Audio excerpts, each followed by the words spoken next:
આ બધું જોવા માટે હવે તમે ફોરેન કન્ટ્રીમાં નહીં જવું પડે, આપણા કાંકરિયામાં જોવા મળી જશે. જો ફાઇનલી મિત્રો આપણે પહોંચી ગયા છીએ ઇન્ડિયાના સૌથી મોટા ગ્લાસ ટાવરમાં, કે જે કાંકરિયામાં અત્યારે ઘણી બધી રીલ્સમાં આપણે જોયું હશે. તો આની જે માહિતી છે ને આપણા સાથે સર શેર કરશે.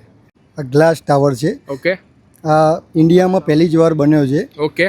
અને ગુજરાતમાં આપણે અમદાવાદ અડધું બતાવવાનો આ પર્પસ હતો. બરોબર. એટલે આ જગ્યા પરથી ઊભા રહીને તમે સરસ મજાનો આખો જે જોઈ શકો ને અમદાવાદનો વ્યૂ મળશે.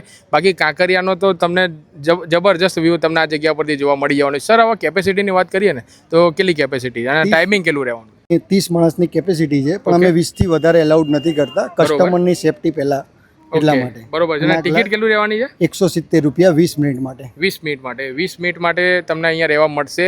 નીચેથી 170 રૂપિયાની ટિકિટ તમારે લેવી પડશે, કે જેમાં પ્રમાણેના તમારા શૂ કવર છે એ તમને અહીંયાથી મળી જશે. અને આ રીતે તમે 20 મિનિટ મસ્ત મજાનો ક્વોલિટી ટાઈમ છે અહીંયા આ જગ્યા પર તમે સ્પેન્ડ કરી શકો છો. સરસ મજાનો વ્યૂ આવે છે. તો જો તમે કાંકરિયામાં બાલવાટિકામાં આવો ને તો આ જગ્યાને અચૂકથી વિઝિટ કરવાનું ભૂલતા નહીં.